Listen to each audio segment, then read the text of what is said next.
오늘 이렇게 만나뵙게 되어서 참 반갑습니다. 지금 이 자리에는 글을 쓰시는 분들도 더러 계시지만은 대부분 문학을 사랑하고 또 문학에 관심이 있고 또 관심이 없어도 저를 사랑하시는 분들도 많이 오신 것 같아요. 감사합니다. 바쁘신 시간을 내서 이 자리에 오셨는데 제가 여러분들에게 실망을 드리지 않는 좋은 시간을 만들 수 있었는지 걱정이 앞서네요. 사실은 올해 봄부터 이 문화센터를 운영하시는 김도연 선생님께서 문학 강의를 한번 하자고 하셨는데 시간이 서로 잘 맞질 않아서 이제서야 여러분을 만나게 됐습니다. 먼저 이런 자리를 마련해 주신 우리 문화센터의 김도연 선생님께 제가 오늘 아침 일어나니까 갑자기 막 목이 간질간질하고 가끔 기침도 나고 그럽니다. 거기다가 저는 여러분이 이제 자세히 보셔야만 알 수가 있지만은 이 오른쪽 얼굴에 이 마비 증세가 있어요. 그래서 꼬집어도 아픈 걸 모르고 혀도 오른쪽은 마비가 되어서 제가 하려는 말이 정확하게 나오지 않을. 특히 여러 사람들 앞에서 말을 좀 잘하려고 신경을 쓰거나 긴장을 하면 이 혀가 더 말을 안 듣고 제멋대로 반항을 해요. 혹시 강의 도중에 제가 기침을 좀 하거나 여러 번 말을 고쳐서 하는 일이 생기더라도 병이 있구나 그렇게 양해해 주시기 바랍니다. 벌써 20년이 됐어요. 지금은 그래도 많이 회복이 됐지만 얼굴에 처음에 마비가 와서 입이 삐뚤어지고 음식도 제대로 못 먹고 막 흘리고 또 말도 제멋대로 막 헛나올 때는 기가 막혀서 정말 죽고 싶도록 좌절하고 절망하고 그랬습니다. 지금은 얼굴이 많이 그래도 회복이 됐지만 제가 또 하나님의 뜻을 제가 이제는 알아요. 왜 내 얼굴이 망가지게 하셨는지 그런 뜻을 알고 오히려 감사를 하고 있습니다. 오늘 이 시간을 자신제의 가을 문학 산책이라고 제목을 붙였지만 사실 문학하면은 시, 소설, 수필 또 거기다가 희곡 이렇게 여러 가지 장르가 있습니다. 그렇지만 저는 시를 쓰는 사람이라서 다른 장르에 대해서는 잘 몰라요. 그래서 문학이라고 문학 산책이라고 썼지만은 정확하게 말하면 시 산책이 됩니다. 그래서 제가 조금 알고 있는 시를 가지고 여러분과 함께 가을 속으로 들어가 보겠습니다. 그래서 여러분 대부분의 사람들은 이 딱딱한 강의를 별로 좋아하지 않아요. 그래서 산책이라는 제목 그대로 낙엽을 밟으면서 가을을 산책하는 그런 기분으로 주로 저의 시들을 감상하면서 해설과 함께 제 얘기를 중심으로 풀어나가도록 하겠습니다. 알고 계시듯이 제 이름은 차신재고 강원도 강릉에서 태어났습니다. 25살에 저기 앉아 계시는 저 경상도 남자 꾀임에 빠져가지고 결혼을 하고 또 75년 9월에 미국에 가서 박사학위 받고 오자고 그런 게임에 또 빠져서 4살짜리 저 애를 데리고 이 미국에 와서 이날까지 살고 있습니다. 저는 귀가 얇고 마음도 약해서 이렇게 저 남자의 게임에 빠져가지고 평생 이렇게 줏대 없는 대가를 혹독하게 치르면서 살고 있어요. 저희는 뉴욕에서 한 20년 넘게 살다가 LA에서 또 한 10년 넘게 살고 4년 전에 이곳 라스베가스까지 흘러와서 살고 있습니다. 사실 큰아들과 딸이 뉴욕에서 이곳으로 먼저 이사를 오는 바람에 LA에 살던 저와 제 막내가 일로 옮길 결심을 했었는데 막상 옮기려니까 이 삭막하고 뜨거운 이 사막 도시에서 어떻게 살까 사실 많이 걱정이 됐어요. 저는 꽃 가꾸는 일을 참 좋아합니다. 그래서 사철 갖가지 꽃들이 피고 지는 LA의 그 날씨와 조금만 나가면 바다가 있는 그 LA를 참 좋아했어요, 사실. 그리고 또 글을 쓰면서 알게 된 여러 문인들과 헤어지는 것도 섭섭했고요. 그런데 막상 이곳에 오니까 또 좋은 분들이 기다리고 계셔서 지금 너무나 과분한 사랑을 받으면서 제 인생의 가을을 잘 살고 있습니다. 가을 참 좋은 계절이죠. 특히 여름 한철 무서울 정도로 뜨거운 이 라스베가스에서는 9월과 함께 가을이 시작되면 와 살았다 정말 좋다 하는 탄성이 저절로 나옵니다. 타지에 살고 있는 사람들은 상상도 못하는 감동으로 우리들은 가을을 맞고 또 가을을 보내게 되죠. 새로운 생명이 눈뜨면서 천지가 생동감으로 출렁거리는 이곳의 봄도 참 좋지만 가을이라는 계절이 주는 변화를 우리가 이곳에서도 느끼면서 살 수 있다는 것이 얼마나 좋은지 모릅니다. 가을 하면 왠지 외롭고 쓸쓸하고 마음이 가라앉아서 어디 분위기 좋은 찻집에서 마음에 드는 사람과 그냥 음악이라도 듣고 싶고 또 낙엽지는 산길을 걸으면서 가슴에 쌓인 이야기를 또 낙엽 속에 풀어놓고도 싶고 차를 타고 어디든 끝없이 달려가고도 싶고 대부분의 사람들이 왠지 센티멘탈해져서 삶이 허무하고 쓸쓸하게 느껴지는 것은 이 가을이 지나면 곧 겨울이 오고 겨울이 가면 또 한 해가 끝나겠구나 하는 아쉬움이 뒤따라오기 때문일지도 모릅니다. 오늘 감상하실 시들은 동영상을 보신 분들이 많을 것이에요. 그렇지만 시를 쓴 사람의 해설을 들으면서 이 시를 감상을 하게 되면 또 다른 느낌을 받을 수도 있습니다. 그러면 라스베가스에서 와서 쓴 가을시 한 편 감상하도록 하겠습니다. 라스베가스에도 가을꽃이 핀다.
모르겠네요. 몇 년 전 가을에 아주 작은 국화 화분을 하나 선물로 받았어요. 꽃이 다 졌는데도 버리기가 아까워서 뒷마당 한켠에 심었더니까 그 추운 겨울과 여기 라스베가스의 한여름 그 뜨거운 더위를 이겨내고 가을이 되자 한아름 탐스럽게 피어났습니다. 이렇게 주먹보다 약간 큰 화분이었는데 그것이 한아름이나 이렇게 피어나는 것을 보고 얼마나 놀랍고 신기하고 대견하든지 눈물이 활칵 쏟아질 만큼 가슴이 뭉클했었어요. 그걸 보면서 이 시에 대한 그 모티브를 얻어가지고 제가 쓴 시입니다. 누구나 가을이 되고 낙엽이 떨어지면 자기가 살아온 날들을 뒤돌아보면서 잘못 살아온 것을 발견하게 되고 또 교만했던 자신, 옹졸했던 자신의 모습을 돌아보게 되죠. 그리고 가을이 끝나면 겨울이 오고 또 한 해가 가듯이 우리가 가야 할 영원한 곳이 점점 더 가까이 옵니다. 그래서 나를 아프게 한 사람까지도 껴안을 수 있는 그 사랑의 가슴을 가져야 한다는 것이 더 아프고 더 절실하게 가슴에 다가오죠. 그래서 그래야만 그것이 진정한 사랑이라는 자각과 함께 새로운 각오를 하게 됩니다. 맨 뒤에 보면 우리가 보면 여기 마법의 도시라는 말이 나오죠. 그것은 여러분이 아마 알 것입니다. 이 라스베가스를 갬블의 도시, 죄악의 도시 막 그러죠. 근데 갬블의 도시는 맞아요. 갬블. 그래서 거기서 정말로 일확천금을 보는 사람도 있고 일확천금을 날리는 사람도 있고 하여튼 마법이에요. 그죠? 그런데 저는 여기 라스베가스에 사는 사람들이 자기들 입으로 죄악의 도시라고 하는 건 참 저는 별로 듣고 싶어 하질 않아요. 왜냐하면 인간들이 사는 어느 도시에 죄악이 없는 곳이 있겠습니까? 그래서 특별히 자기가 사는 곳에 대해서 죄악이라는 맛을 넣는 거 그거 참 자존심 상하는 것 같아요. 그리고 놀랍게도 사랑이 기다리고 있었다 하는 그 기절이 또 있어요. 그것은 아무도 없는, 아는 사람이 없는 이곳에 새롭게 이민을 오는 각오를 하고 왔는데 너무나 많은 좋은 분들이 살고 있어서 그분들을 만나 서로 사랑하고 그들의 사랑을 받으면서 살고 있는 지금의 내 상황을 쓴 것입니다. 다음 시 한 편 감상해 보겠습니다.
여기 계신 분들은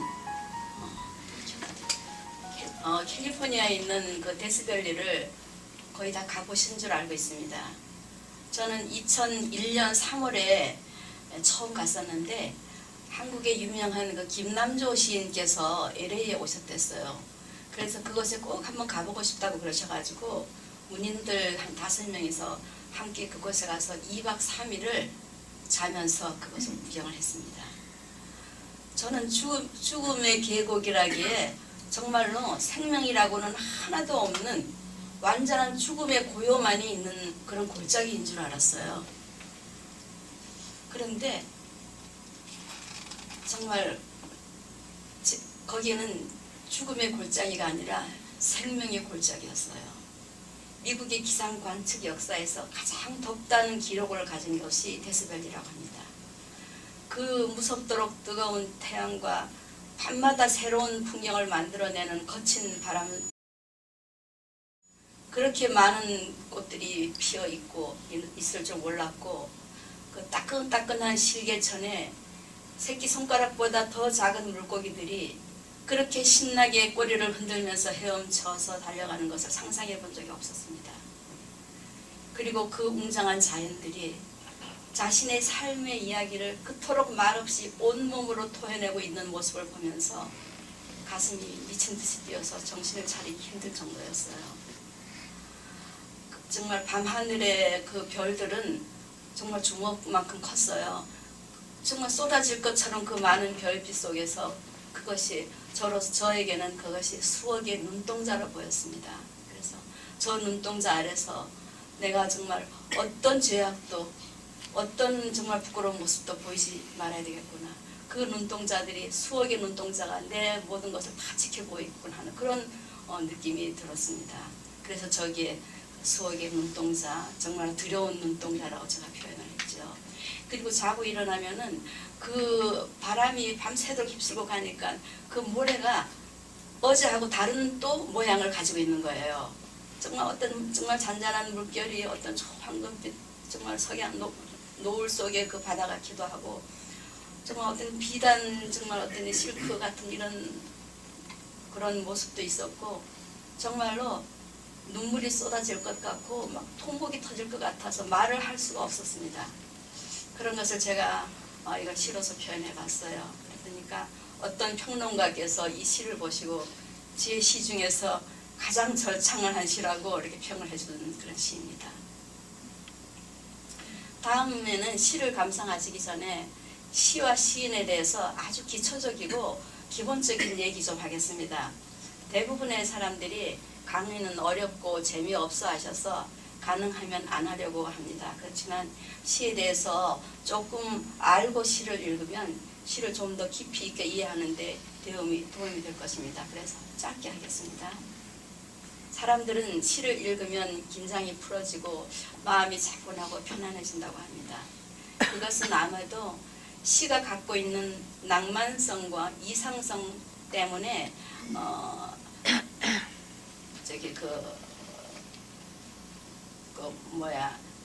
자신도 모르게 골치 아픈 현실에서 벗어나서 그 속에 들어있는 어떤 상상의 세계로 들어가기 때문일 것입니다. 이 낭만성과 이상성, 이렇게 하면 어떤 장소에 갔을 때 이곳은 참 낭만적인 분위기가 있어. 우리가 고등학교 때 선생님은 참 낭만적인 분이었어. 이렇게 하면은 낭만성이 뭔지 우리가 꼬집어서 설명을 하지를 못해도 여러분 다 가슴으로 느끼게 되죠. 알겠죠? 그리고 이상성이라고 하면은 아주 쉽게 설명을 하겠어요. 내 이상적인 남편상은 이러이러한 남자 하면서 자기가 바라는 남편상을 얘기하죠. 또 내 이상적인 아내상은 하면은 이러이러한 남자 하면서 자기가 바라는 아내상을 말합니다. 더 쉽게 말하면 내가 꿈꾸는 남자는, 내가 꿈꾸는 여자는, 이렇게 하면은 이상성이 무엇인지 여러분 또 쉽게 이해가 될 거예요. 이렇게 시가 본질적으로 가지고 있는 낭만성과 이상성을 바탕으로 시인들은 각박한 현실을 초월하고 초월해서 자유롭고 신비하면서 약간은 몽환적으로 우리가 꿈꾸는 것, 아니 그 이상의 것들을 시 속에 표현하고 그려내기 때문에 많은 사람들이 잠시라도 그 현실에 숨막히는 상황을 잊고 시의 세계로 빨려 들어갑니다. 그래서 생활 속에서 긴장했던 마음이 풀어지고 편안해지는 것이 아닌가 싶습니다. 강의 끝입니다. 어려운 말 아니죠? 다음에는 저의 시 어머니의 모습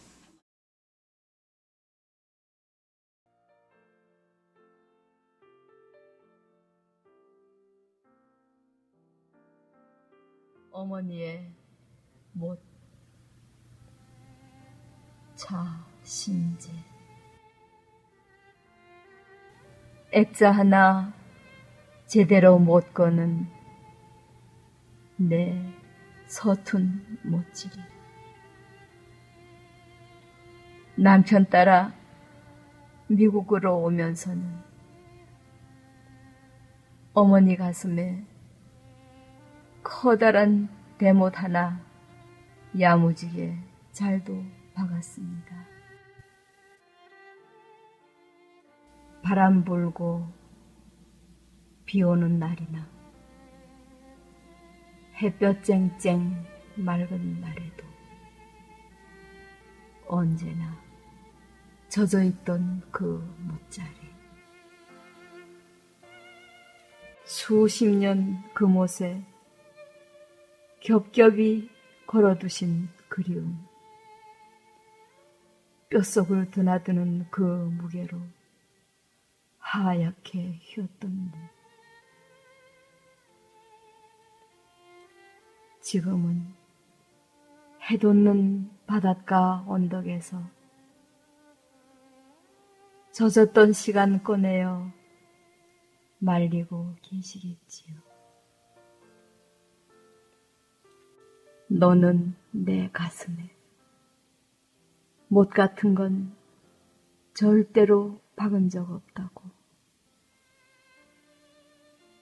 피 같은 건 더더욱 흘리게 한 적 없다고 손살에 저으시던 내 어머니.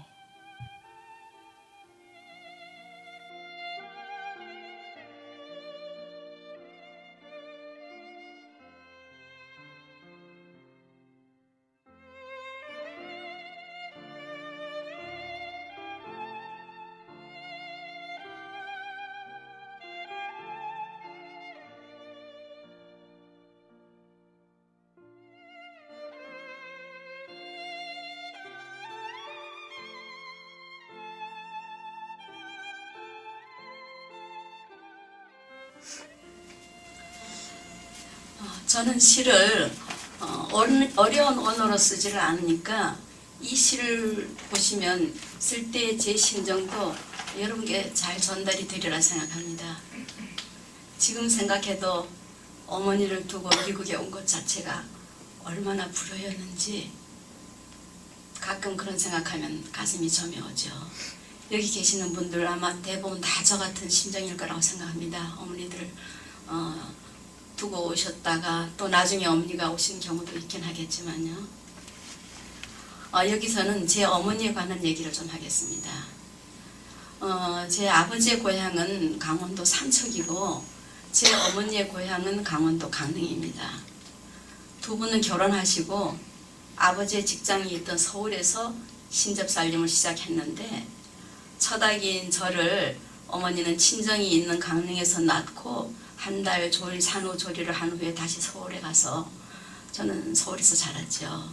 그래서 사실 강릉 출생이라고 합니다만 사실은 서울에서 계속 자라다가 5살 때 6.25 전쟁이 나면서 부모님들은 고향인 강릉으로 피난을 오셨어요.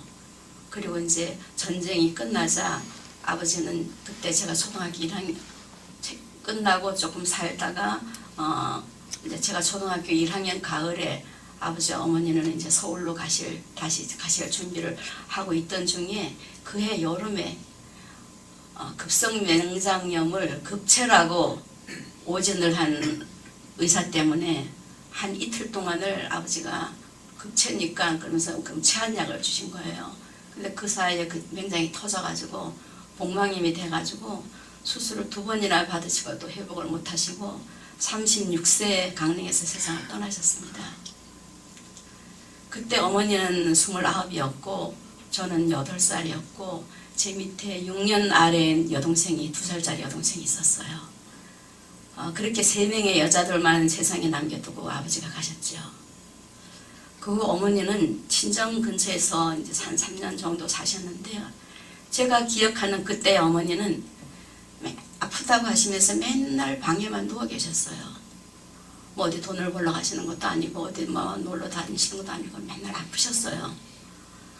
지금 생각하면 뭐 마음이 많이 아프시니까 생활에 의욕도 없고 그래서 맨날 누워 계셨던 것 같아요. 그러고 있는데 어느 날 삼척에 살고 계시던 제 할아버지께서 어머니께 오셨어요. 그리고 아직 나이도 젊으니까 좋은 사람 찾아서 시집을 가거라. 저 애들 둘은 내가 데리고 가겠다. 그러면서 저희 둘을 데리러 오셨어요. 당연히 어머니는 죽어도 아이들을 두고 다른 데 시집 갈 생각은 없다고 하셨죠. 그럼 여기 이렇게 누워있지 말고 일어나서 정신 차리고 애들 데리고 할아버지가 가까이 계시는 곳으로 오라고 그러셨어요. 그래서 제가 초등학교 3학년 말에 어머니는 저희들 데리고 할아버지가 계시는 삼척으로 이사를 갔습니다. 그것은 면소재지가 있는 곳이었는데 초등학교가 있고 중학교, 고등학교도 있었어요. 경찰서, 지서도 있었고 은행 역할을 했던 농협도 있었고 5일마다 장이 서는 그런 작은 시골이었습니다. 어머니는 그곳으로 가시자 시장에 조그만 쌀가게를 시작하셨어요. 저희들 키우면서 이제 살아야 했으니까요. 다행히 부지런하고 생활력이 강하셨던 어머니는 차츰 사업에 눈을 뜨시더니 동해안에서 나는 마른 수산물들 뭐 미역, 오징어, 뭐 북어, 황태 이런 것을 장날이면 이제 사람들이 이제 팔러 와요. 거기는 여러분들 이제 거기 인터넷 찾아보면 아시겠지만 강원도 삼척에 그 근덕이라는 곳인데 거기서 한 5리쯤 한 2km쯤 떨어진 곳이 바다예요. 그럼 거기서 장날이 되면 이제 그런 걸 가지고 팔러 와요. 그러면 이제 엄마가 그것을 사가지고 그것을 이제 모아서 한 추럭이 되면은 싣고 서울에 있는 도매상에 갖다 파는. 어떻게 그 시골에서 30살 한번 초반에 어머니가 그런 사업을 하셨는지 저는 지금도 놀라워요. 그런데 그 사업이 제법 잘 되셨던 것 같아요. 그래서 아버지가 안 계셔도 저는 가난 때문에 고생을 한 기억은 없어요. 저는 항상 학교에서 제일 예쁜 옷을 입었고 다른 아이들이 그 검정 고무신이나 심지어 그 집신을 신고 다니는 아이들도 있었어요. 워낙 시골이었으니까. 집신을 신고 다닐 때 저는 까만 구두를 신고 다녔고 다른 아이들이 보자기에 책을 싸가지고 허리에 묶고 다닐 때에 저는 책가방을 어깨에 메고 학교에 갔습니다. 비가 오는 날이나 눈이 오는 날은 다른 아이들이 그때는 지프로 만든 삿갓이 있었어요. 시골에. 우산 같은 거 거의 정말 구경하기 힘들었어요. 그 삿갓자루를 쓰고 학교에 올 때 저는 엄마가 서울에서 사다 주신 까만 우산을 쓰고 노란색 장화를 신고 학교에 갔습니다. 전교생이 한 1000명쯤 됐어요. 그때는 이제 산하제한이라는 걸 몰랐던 때니까 시골이었지만 한 클래스가 한 학년이 한 3클래스로 나눠져 있었고 한 반에 한 뭐 60명 이상씩 있었어요. 1000명이 훨씬 넘는 학교였었는데 그런 학교에서 그렇게 하고 다니는 애는 저밖에 없었어요. 당연히 많은 애들의 그 눈길을 끌었었죠. 무슨 어느 날 갑자기 제가 이제 3학년 말일 끝날 무렵쯤 됐으니 전학을 갔으니까 어느 날 갑자기 어떤 별나라에서 떨어진 아주 신기한 존재처럼 아이들이 저를 졸졸 따라다니고 신기했던 그런 기억이 납니다. 그때 어머니는 동해안에서는 그래도 제일 크다고 하는 도시인 강릉에서 그 당시 여학교까지 다니신 꽤 인텔이었어요. 그런데 또 서울로 다니시면서 사업을 하셨기에 저희들을 시골 아이들답지 않게 예쁘게 꾸며주고 그랬던 것 같아요. 그래 보는 사람들마다 그 강원도 사투리는 그 경상도와 함경도 사투리가 많이 섞여 있어요. 아이고 어째 이렇게 이쁘노 하는 그런 말들을 많이 하셨어요. 그러면 어머니는 너무 그걸 좋아하셨던 것 같아요. 나중에 어머니는 말씀하셨죠. 아버지 없다고 기죽고 무시당할까봐 그러셨다고. 그러면서 무섭게 저희들을 가르치셨어요. 너는 아버지가 없으니까 다른 애들보다 무엇이든지 더 잘하지 않으면 애비 없는 호로 자식이라는 소리를 들으니까 절대로 그런 소리를 들어서는 안 된다고. 그러니까 선생님이 하라는 대로 해야 되고 공부도 1등을 하지 않으면 안 된다고. 엄마가 너만 믿고 사는데 너가 나쁜 아이들과 어울리고 공부도 못하면 엄마는 속상해서 너희들을 할아버지가 계시는 큰아버지 집에 보내고 도망갈 거라고 엄마가 그러셨어요. 그리고 친구들에게 나쁜 것을 배울까 봐서 밖에 나가 노는 것도 못하게 하셨어요. 저는 그런 엄마가 참 야속했습니다. 저는 당연히 엄마와 선생님 말씀을 잘 듣는 모범생이었죠. 제 학교 때 별명이 국정교과서예요. 지금도 고지식하고 융통성이 없는 제 성격이 답답하고 숨막힌다고 남편이 가끔 불평을 합니다. 저는 그곳에서 이제 4, 5, 6학년 초등학교를 졸업하고 강릉에 있는 중학교로 진학을 하면서 어머니께서 세상을 떠날 때까지 어머니와는 헤어져서 살았습니다. 그냥 방학 때나 휴가 때 나가서 엄마를 잠깐 보는 게 전부였죠. 학교를 마치고 결혼을 하고 미국으로 오고 저는 어머니에게 너무나 많은 것을 받았지만 어머니에게 해드린 것이 아무도 없는 죄인이라는 생각이 항상 들어요. 그래도 다행이라면 엄마가 돌아가시기 전에 위독하시다는 연락을 받고 한국에 가서 한 달 동안을 어머니 곁에서 어머니 손을 잡고 이 세상에서의 마지막 시간을 한 달을 함께 보냈습니다. 의식이 왔다 갔다 하는 중이라서 좀 한 반은 정신이 없으셔서 저를 알아보지도 못하고 중환자실에 계셨어요. 그랬지만 제가 어머니의 손을 잡고 어머니를 저 세상으로 보내드리면서 작별 인사를 한 것이 그나마 저는 참 감사하게 생각이 됩니다. 그런 어머니가 돌아가신 지 8년이 되었습니다. 이 자리에 계신 분 누구나 어머니를 생각하면 눈물이 나시죠? 다음에는 할아버지의 성묘라는 시를 감상해 보겠습니다. 이 시는 동영상이 없어요. 그래서 제가 낭송을 하겠습니다. 이 할아버지 이 시는 며칠 전 신문에도 나갔어요. 이 문화센터를 운영하시는 김도현 선생님의 심금을 아마 이 시가 건드린 것 같아요. 많은 분들이 이 시를 읽고 울었다고 하기에 이 자리에 오신 여러분들도 한번 울어보시라고 제가 한번 낭송하겠습니다. 할아버지의 성묘 차신제. 어느 봄날 할아버지 손잡고 아버지 산소에 갔었지. 10살 무렵이었나 봐. 진달래꽃 산에 빠져 굽고 가파른 산길도 소풍길 마냥 즐겁게 깡충거리며 갔었지. 진달래꽃 한아름 아버지의 무덤 앞에 놓고 나비처럼 나풀나풀 절을 하다가 할아버지 두 눈 가득 피어있는 붉은 꽃더미를 보았지. 먼 데서 뻐꾸기 소리 날아와 적막한 산을 휘젓는데 봉분을 쓰다듬던 할아버지 메마른 손등에 소리 없이 떨어져 내리던 붉은 꽃잎들. 36 막내 아들 가슴에 묻은 할아버지. 그 아들 떨구고 간 꽃봉오리 2송이 품에 깊이 안으신 후 웃음을 거두셨다지. 해설이 없어도 그 광경이 눈앞에 그려지죠. 제 할아버지와 제 얘기입니다.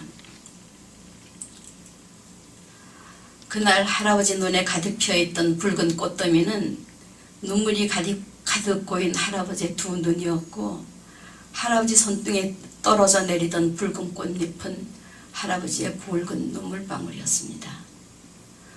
여기에 꽃봉오리 2송이를 이제 가슴에 안았다고 제가 표현을 읽었는데 그 꽃봉오리 2송이는 8살과 2살의 아버지를 잃은 저와 제 여동생입니다. 저는 지금도 그날 소리 없이 우시던 할아버지의 모습을 아프게 기억합니다.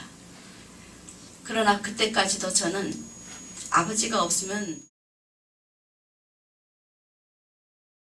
그런 철부지였어요. 그래서 할아버지를 보면서 나오지 않았고 있는 여러 꽃에 취해서 이리저리 뛰어다니면서 할아버지와의 산길 나들이가 즐겁기만 했습니다. 그렇게 철없는 어린 선녀가 얼마나 가엾고 안쓰러우셨을까요? 그때는 몰랐지만 손주들을 둔 지금은 너무나 절실하게 그때 할아버지 심정을 이해를 합니다. 여기서는 제 유년의 얘기를 좀 해드릴게요. 아까 이제 삼척으로 이사를 왔다 그랬잖아요. 삼척으로 이사를 한 후 날씨가 좋은 토요일이면 저와 제 동생은 할아버지가 엄마가 사주시는 이제 할아버지께 드릴 봉지 담배, 그때 시골에는 여러분 아시는 분이 계실지 모르겠어요. 요즘 같은 그런 담배가 아니고 이렇게 봉투에 담아가지고 이렇게 하면 할아버지가 담배대에다 이렇게 넣어서 피우는 담배가 있었어요. 그럼 어머니가 그 봉지 담배나 사탕이나 과자를 가지고 걸어서 할아버지 집으로 갔습니다. 할아버지 집은 저희 집에서 한 10리가 좀 넘게 떨어져 있는 아주 시골이었어요. 그런데 저는 초등학교 3급생이었지만 뭐 4학년, 5학년 그때였지만은 제 동생은 초등학교 입학도 하기 전에 한 5살밖에 안 된 어린 꼬마였는데도 꼭 저를 따라서 함께 할아버지 집으로 가려고 했죠. 어린 우리들이 걸어가기에는 멀고 험한 산길이었지만 저는 그 길이 전혀 멀거나 무섭지가 않았습니다. 징검다리도 건너고 논뚝길도 걷고 밭뚝길도 걷고 아주 좁은 산길도 걸어갔는데 길가에 온갖 꽃들이 지천으로 피어 있었고 온갖 새들이 지저귀면서 날아다니던 그 길. 저와 동생은 큰 소리로 노래를 하면서 걷기도 하고 뛰기도 하면서 갔던 그 길이 얼마나 좋았는지 모릅니다. 얼마 전에 가니까 그 길은 그곳은 지금 흔적도 없이 사라져 버렸는데 지금도 그 길이 눈에 선해요. 나중에 커서 사촌 언니들에게 들었는데 그 길은 가끔 여우나 산짐승들이 나오기도 해서 어른들도 무서워서 혼자서는 잘 걸어가지 않던 할아버지 집으로 가는 그 지름길이었다고 해요. 그래도 저는 무서운 줄도 모르고 다녔어요. 제 할아버지는 말이 없는 분이셨습니다. 그리고 농사일이 끝난 저녁 시간이면 목침을 베고 누워서 늘 책을 읽으셨는데 제가 가는 날이면 항상 저에게 책을 읽게 하시고는 눈을 감으신 채 목침을 누고 이렇게 듣다가 잠이 들곤 하셨습니다. 그래서 저는 초등학교 3, 4학년 어린 나이에 벌써 장왕홍련전, 심청전, 춘향전, 별주부전, 토끼전 등의 한국고전을 다 읽었어요. 지금 생각해보면 그 당시 강원도의 첩첩산골에서 어떻게 한글을 배우시고 어디서 그런 책을 구하셔서 읽으셨는지 참 놀랐습니다. 그렇게 책을 좋아하셨던 할아버지의 그 선비적 기질이 저한테 내려와서 저 역시 책을 읽는 것을 좋아하고 오늘날 시를 쓰는 사람이 된 것이 아닌가 그런 생각이 듭니다. 저는 아버지에 대한 기억보다도 말 없는 눈길로 저를 쓰다듬어 주시던 할아버지에 대한 애틋한 기억이 더 많아요. 봄에 산에 꽃이 피면 지게 위에 가득 꽃을 얹고 집으로 오시던 할아버지. 먼 데서 보면 작은 꽃구름이 둥둥 떠오는 것 같았어요. 할아버지는 환갑 나시던 해에 할머니가 돌아가시고 할머니 돌아가시고 3년 후에 막내 아들이었던 제 아버지를 먼저 보내시고는 입을 닫아버리셨대요. 처음 할아버지를 보았을 때 저는 할아버지가 말을 못하시는 분인 줄 알았어요. 전혀 말을 안 하셨어요. 그저 눈으로 빙긋 웃는 것이 전부였어요. 할아버지 얘기를 하면 밤새도록 해도 끝이 없어요. 이제 요만큼만 할게요. 할아버지 얘기는. 저는 자연과 감성이 눈뜨기 시작했던 초등학교 그 3년간을 할아버지가 살고 계시던 삼척에서 보내게 된 것을 얼마나 다행한 걸로 생각하는지 모릅니다. 강릉에서 계속 살았더라면 절대로 경험해보지 못했을 꿈같은 유년의 기억들이 너무나 많기 때문입니다. 할아버지 집은 자동차도 못 들어가고 전기도 들어오지 않는 아주 강원도 tum의 산골에 있었어요. 동네에 집이라고는 한 10여 채밖에 없었는데 집 앞에는 논과 밭들이 이렇게 펼쳐져 있었고 뒷동산에 오르면은 망망하고 푸른 동해바다가 눈앞에 펼쳐지는 아름다운 곳이었습니다. 할아버지 집에 가면 큰아버지와 큰어머니가 계셨고 또 우리를 예뻐해주는 사촌 오빠와 사촌 언니들이 있었고 우리가 가면은 공주님처럼 받드는 비슷한 또래의 육촌 형제들 또 친구들 한 다해서 6명이 있었어요. 저는 그 친구들 따라서 봄이면 들판에서 냉이도 캐봤고 산에 지천으로 피어있는 진달래 꽃잎을 따서 입술이 보라색이 되도록 먹어봤고 풀피리도 만들어서 불면서 시골 들판을 뛰어다녔습니다. 여름이면 언니들 따라서 그 산 밑에 그 바다로 갔어요. 거기서 미역도 건져보고 홍합도 따보고 소라와 조개도 잡았습니다. 또 가을이면 친구들 따라 감나무에 올라가서 감도 따먹고 가을 논둑에서 메뚜기도 잡고 언니를 따라 논에 가서 포이 하면서 참새도 쫓아봤어요. 또 겨울에는 집 앞에 꽁꽁 얼어있던 논에서 오빠가 만들어준 안진뱅이 썰매도 탔고 겨울 하늘 높이 연도 날려보았습니다. 파란 청솔가지를 태우면서 그 매캐하고 싸하던 연기에 눈물을 흘리면서 저녁밥을 짓던 큰언니의 모습도 기억납니다. 저는 토요일만 되면 어린 저희들이 걸어가기엔 너무 멀었던 그 신입길을 걸어서 할아버지 집에 그렇게 가고 싶어 했어요. 어떤 날 엄마가 말릴 정도로. 그렇게 꿈같은 유년을 보내고 저는 강릉에 있는 중학교로 진학을 했습니다. 그 후에는 할아버지 집에 갔던 기억이 별로 많지를 않아요.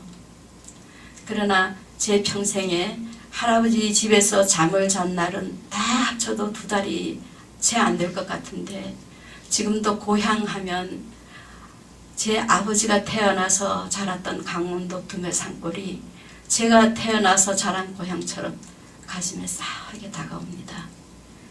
제 가슴 속에 그런 낭만적인 고향이 있다는 것이 얼마나 고마운지 모릅니다. 이번에는 다른 시 한 편 감상해 보겠습니다. 어느 따스합니다.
이 시 역시 해설이 없어도 그 장면이 눈앞에 그려지는 작품이죠.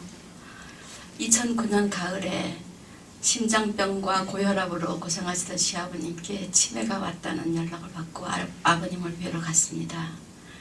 그때 아버님께서는 93세였어요. 서울에서 둘째 아들 내외와 함께 살고 계셨는데 둘째 며느리가 밥상을 들고 들어가면은 고맙습니다 아주머니 그렇게 하면서 가족들을 못 알아보신다는 거예요. 그런데 저희들이 도착해서 이제 제 아버지 방향을 가니까 아이고 네가 그 먼 데로 왔나 하시면서 반가워하시는 거예요. 제가 너무 놀래가지고 네 아버님 제가 누군지 아시겠어요? 했더니 얘가 무슨 소리를 하나 큰 애기를 내가 왜 몰라 지용이 애미잖아 그러시는 거예요. 5년 만에 만난 저를 알아보시는 거지. 너무 고맙고 반가워서 저는 아버지를 자꾸 막 울고 말았습니다. 제가 머무르던 한 달 동안 한 번도 저를 못 알아보신 적이 없었고 전혀 치매 증세가 없었어요. 어느 날 양말을 신겨 드리려고 보니까 발 뒤꿈치에 각질이 덕지덕지 앉아 있었고 나무 껍질처럼 갈라져 있었습니다. 24시간 상주하는 간병인이 아버님을 돌보고 있었는데도 발 뒤꿈치가 그렇게 돼 있었어요. 그래서 더우물을 떠다가 발을 담가 불려서 한참 동안 불려서 이제 장갑도 끼지 않은 맨손으로 발을 씻겨드렸습니다. 그러자 간병인이 미안해서 어쩔 줄 모르면서 고무장갑을 가지고 왔어요. 저는 그 고무장갑을 끼지 않았습니다. 맏며느리로 와서도 수십 년을 외국에 살면서 며느리 노릇도 제대로 못해드린 제가 아버지의 발 뒤꿈치에 쌓인 때가 더럽다고 장갑 낀 손으로 씻어드리기가 싫었습니다. 그 멋지던 풍모가 점점 사라지는 것이 너무나 아프고 슬퍼서 마음속으로 울면서 그 발을 씻겨드렸죠. 그렇게 한 달 동안 아버님과 행복한 시간을 보내고 돌아온 후 아버님 병환은 점점점 더 나빠지시더니 7개월 후에 돌아가셨습니다. 그 아버지가 돌아가시기 전에 아버님이 점점 더 약해지시니까 미국에 살고 있는 자손들이 모두 함께 마지막으로 아버님을 뵈러 가자고 그렇게 이제 1년 전부터 계획을 세우고 있었어요. 그래서 이제 큰아들, 작은아들, 뭐 사위 해가지고 전부 이제 그 휴가를 맞춰가지고는 2010년 5월 30일 날에 비행기표를 이제 출발하는 비행기표를 끊었어요. 그런데 3일을 더 못 사시고 5월 28일에 아버지가 돌아가셨습니다. 그날은 마침 저의 첫 번째 시집 출판 기념일이었어요. 그래서 아버님은 살아계실 때 모든 자손들을 못 보시고 가셨습니다. 그러나 저희 아들들과 며느리와 딸과 사위와 손주들까지 11명이 가서 아버님의 장례식에 참석을 했었어요. 제 시집을 보시면 누구보다도 대견해 하시며 기뻐해 하셨을 시아버지 형전에 제 시집을 바치면서 많이 울었습니다.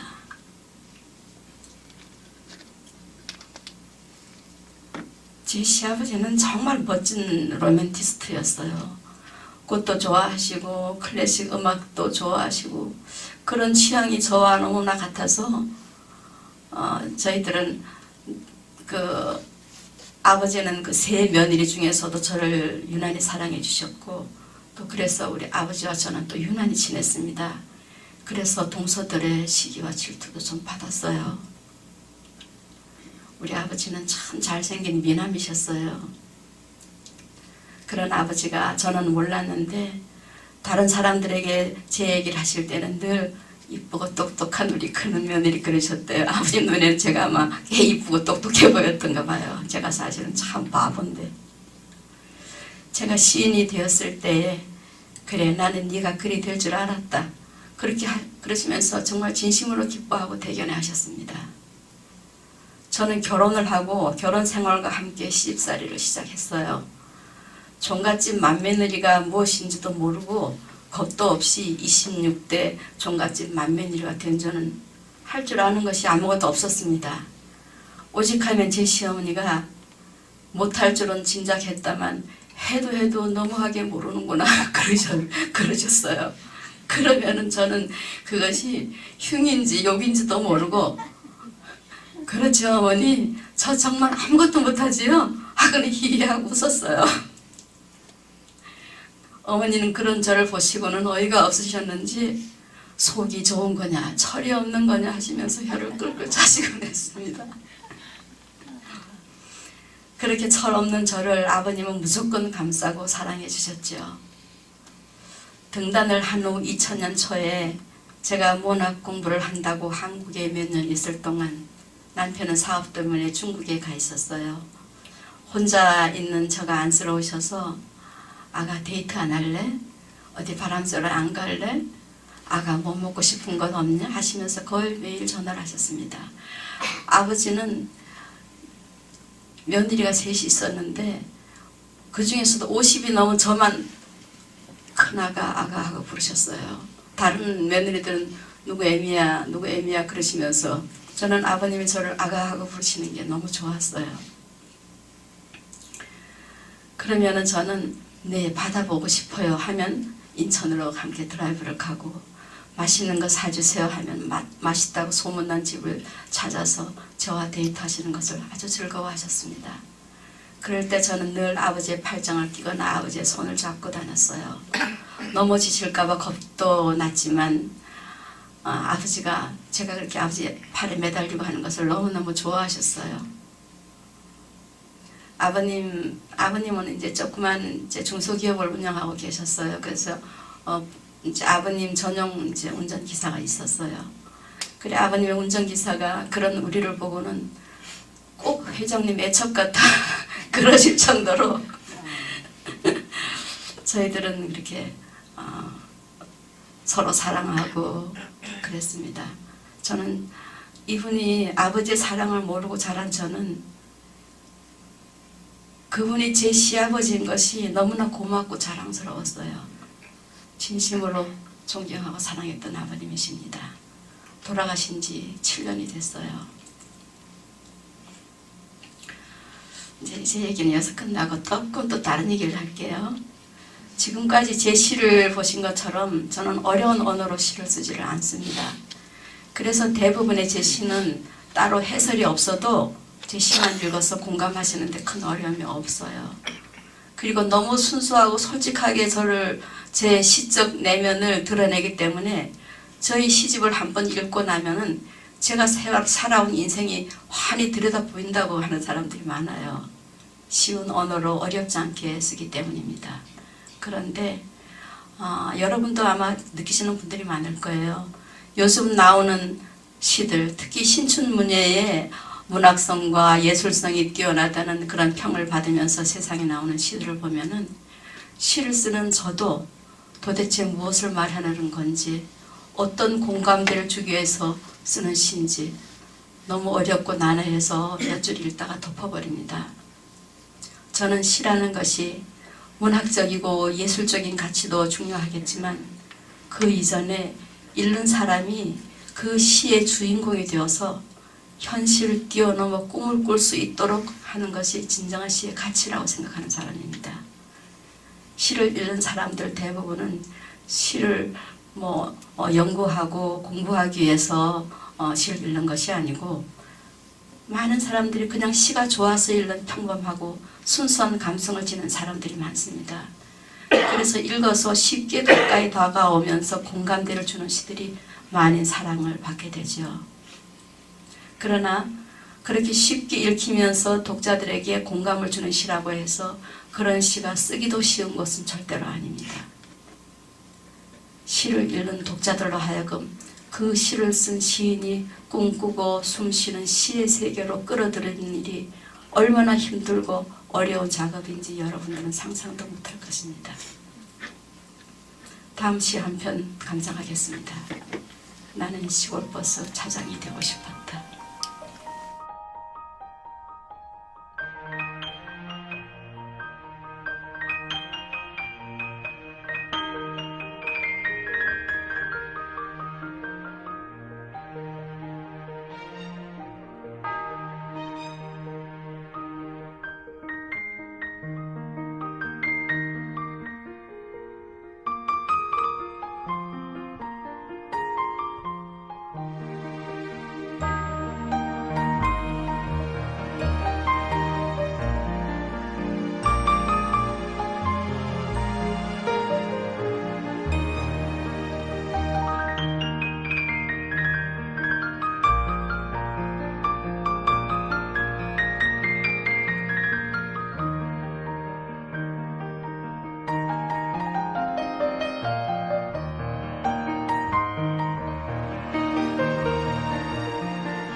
저는 개인적으로 이 시를 참 좋아해요.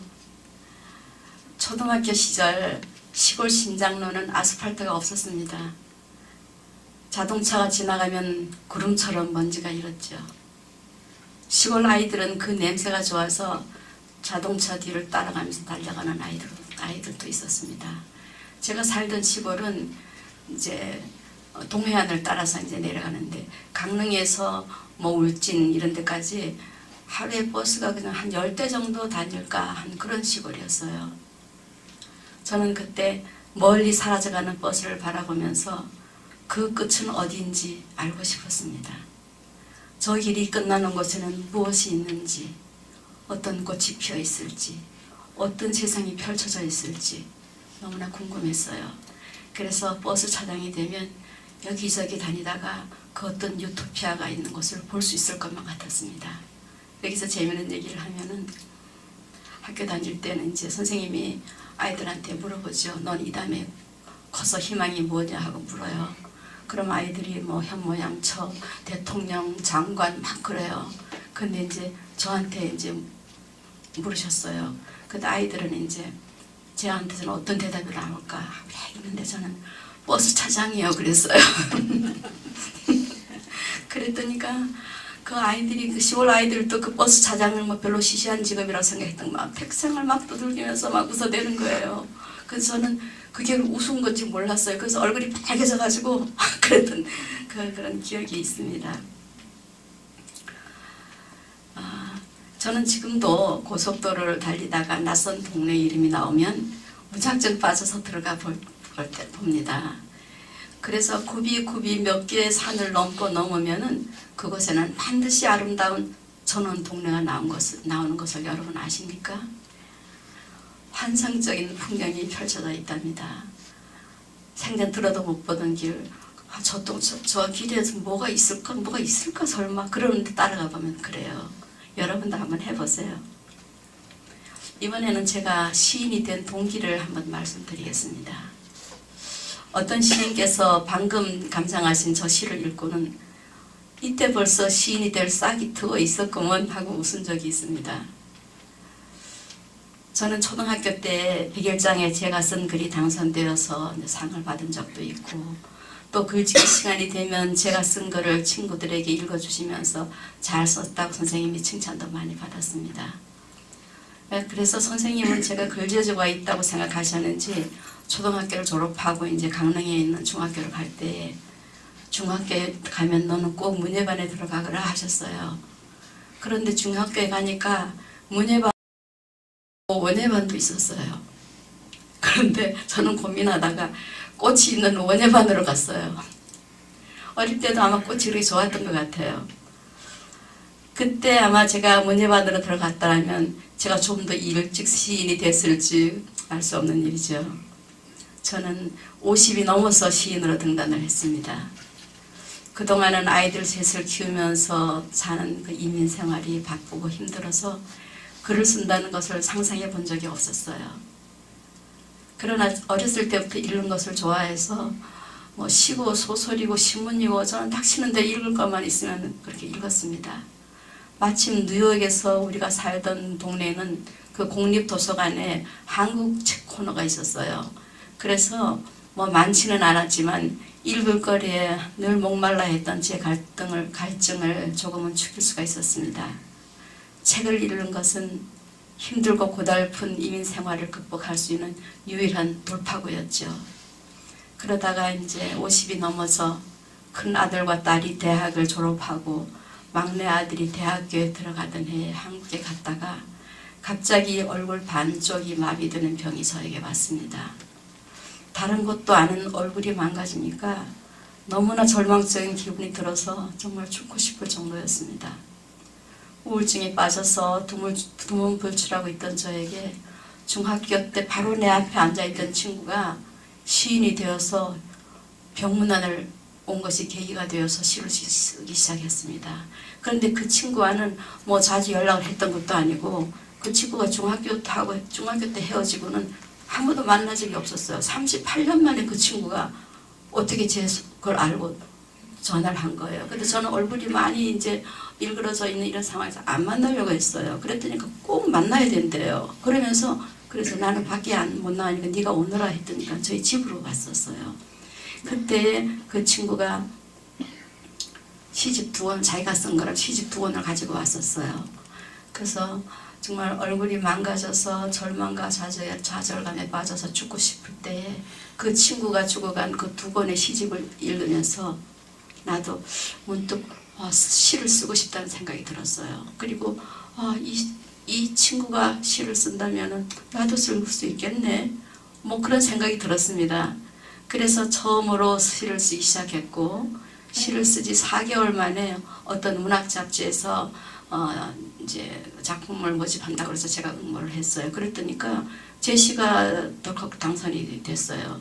그래서 언급결의 시인이 되고 말았습니다. 그때는 문학지에 시를 보내면서도 거기에 당선이 되면 등단이 되는 것인지도 몰랐고 시인이 된다는 것도 모를 만큼 이 문학 세계에는 문외한이었어요. 다만 내가 시를 좀 썼으니까 어떤 그게 뭐 평을 받을까, 어느 정도일까 알고 싶어서 보냈는데 그것이 덜컥 당선이 됐다 그러는 거예요. 시를 써본 때가 없고 그때가 처음이었으니까 당연히 기초적인 시의 지식도 없었고 창작 기법도 몰랐던 무지하고 무모하기 그지 없었던 저였습니다. 그냥 무턱대고 쓴 몇 편의 시가 당선이 되고 엉겹결에 시인이라는 명찰을 달게 되자 가슴이 철렁하고 겁이 나고 정신이 번쩍 들었습니다. 사람들이 제가 쓴 시를 보고 아이고 이따위가 시라고 썼어, 이게 무슨 시이냐, 그런 소리를 들으면 어쩌나 싶어서 정말로 겁나고 무서웠습니다. 그래서 그때부터 내 딴에는 열심히 쓴다고 썼지만 늘 자신이 없었어요. 그러다가 1999년에 뉴욕에서 LA로 이사를 왔습니다. 제 얼굴이 이제 이럴 때는 추운 데가 안 된다고 그래서 이제 LA로 이사를 와서 그곳에서 글을 쓰는 문인들을 만나고 또 함께 문학 공부를 하다가 이래서는 안 되겠다, 본격적인 문학 공부를 해야겠다는 생각이 들었죠. 그래서 아예 미국의 살림을 정리를 하고 한국에 이사를 가서 어떤 대학교 문예창작과에 입학을 했습니다. 50이 훨씬 넘어서 자식 같은 아이들과 공부를 했지만 참 재미있었어요. 덕분에 젊은 아이들과 함께 대학로의 그 낙엽 깔린 거리도 걸어보았고 대학로의 소극장에 가서 연극도 보고 또 소음악도 보고 또 홍대 근처에 가서 애들하고 같이 떡볶이도 먹어보고 인사동 막걸리 집에 둘러 앉아서 서로의 작품을 얘기하면서 이렇게 그런 시간도 보내봤습니다. 그러면서 2학년을 마치고 나니까 시를 쓰는 데는 더 이상의 이론과 학문적 지식이 필요 없다는 생각이 들었어요. 물론 2년 동안은 교양 과목이 많았지만 각 문학의 장르와 거기에 따르는 기본적인 강의는 그 교양 과정 중에 거의 다 다루고 있었기 때문에 문학의 기본적이고 기초적인 것들은 뭐 이 정도만 해도 될 것 같아 싶은 생각이 들더라고요. 그래서 그 어떤 학문적이나 지식과 이론이 아니라 그저 시는 열심히 쓰고 열심히 지우는 그 길밖에 없구나 하는 생각이 들어서 이 정도만 해도 되겠다 싶어서 2학년을 마치고는 다시 미국으로 돌아왔습니다. 그리고 LA에서 문학활동을 하면서 등단하고 10년이 넘어서야 첫 시집을 냈습니다. 저보다 더 늦게 시인이 된 사람들이 2집, 3집, 시집을 내는 것을 보면서 저는 난 생전에 단 한 권의 시집만 내고 죽을 거야. 정말로 주옥 같은 시만 모아서 어머 미국에 이런 시인이 있었어? 하고 한국 문단을 깜짝 놀라게 할 작품이 나오기 전에는 시집을 안 낼 거야 하면서 시집 내는 것을 미루고 있었습니다. 어찌 생각하면 참 당돌하고 건방지다고 하는지 모르지만 내 딴에는 죽을 힘을 다해서 써놓은 내 시를 읽은 사람들이 아이고 이걸 시집이라고 냈어? 그런 사람이 있을까봐 정말로 겁나고 두려웠어요. 그런데 문학에도 시류라는 것이 있다면서, 시류, 유행이란 말입니다.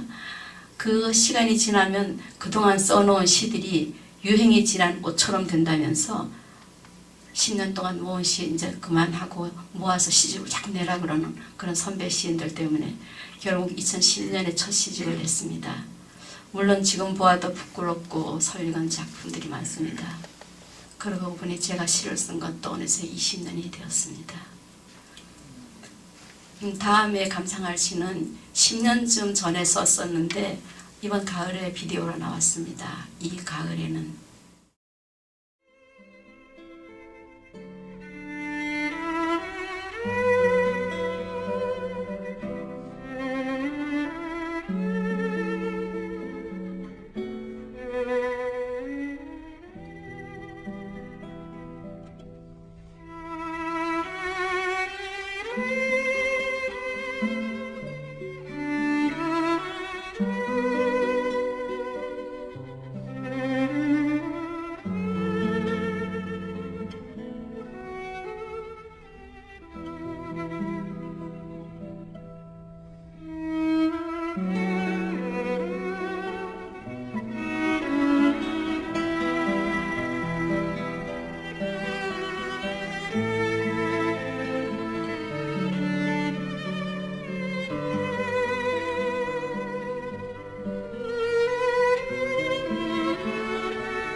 제가 여기서 쓴 것은 인생의 가을로 접어든 나의 현재를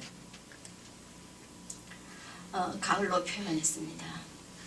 사춘기나 그 어렸을 때 지나간 사랑처럼 설익고 서투르던 실수투성이의 내 삶이나 불같은 격정 속에서 영혼을 태우던 젊은 날의 사랑처럼 온몸으로 치열하게 살았던 30대, 40대, 50대 인생으로 다시는 돌아가고 싶지 않다는 그런 내용이죠.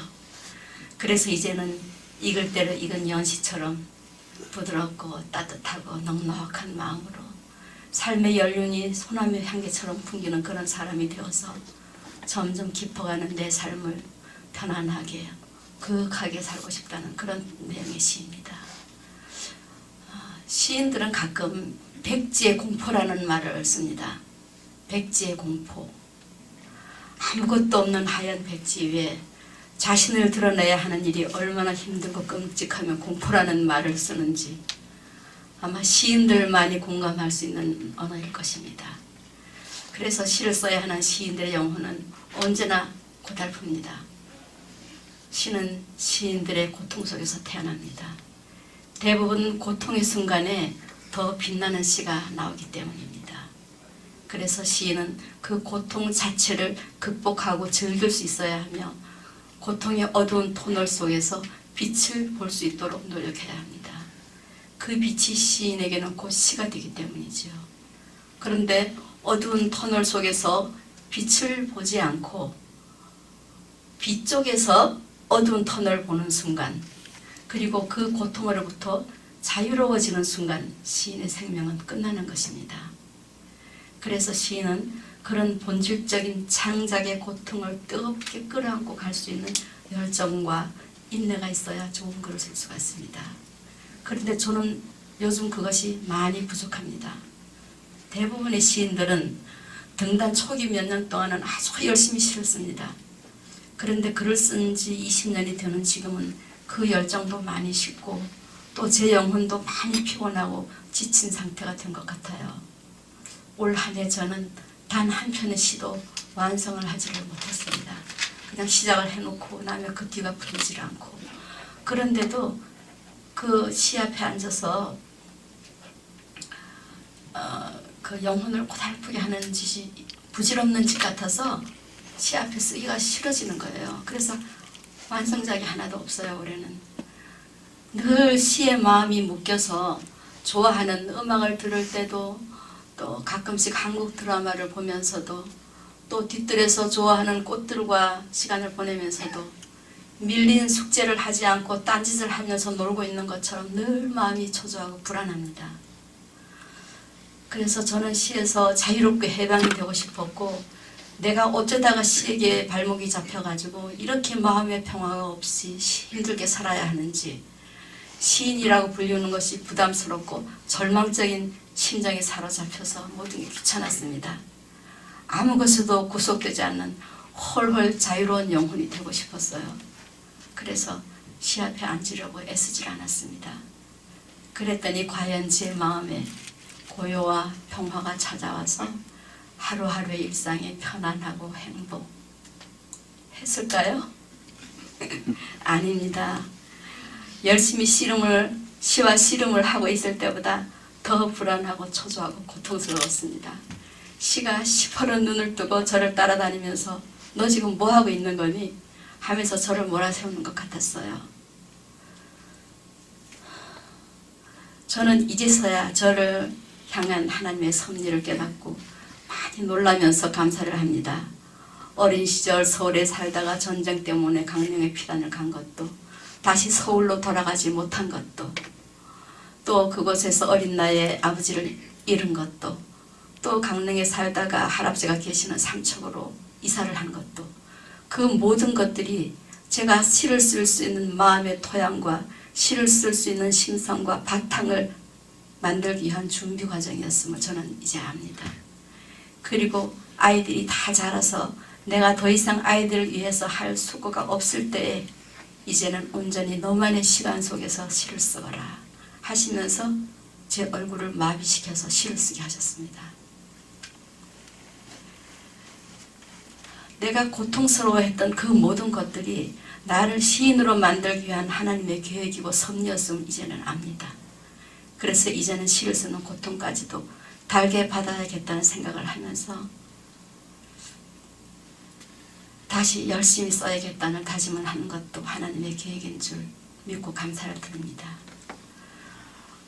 다른 시인들의 시도 몇 편 더 감상해 보고 싶었는데 시간이 너무 많이 갔어요. 오늘 이렇게 여러분을 만나서 함께 가을 산책길을 걸을 수 있어서 너무나 고마웠습니다. 감사합니다.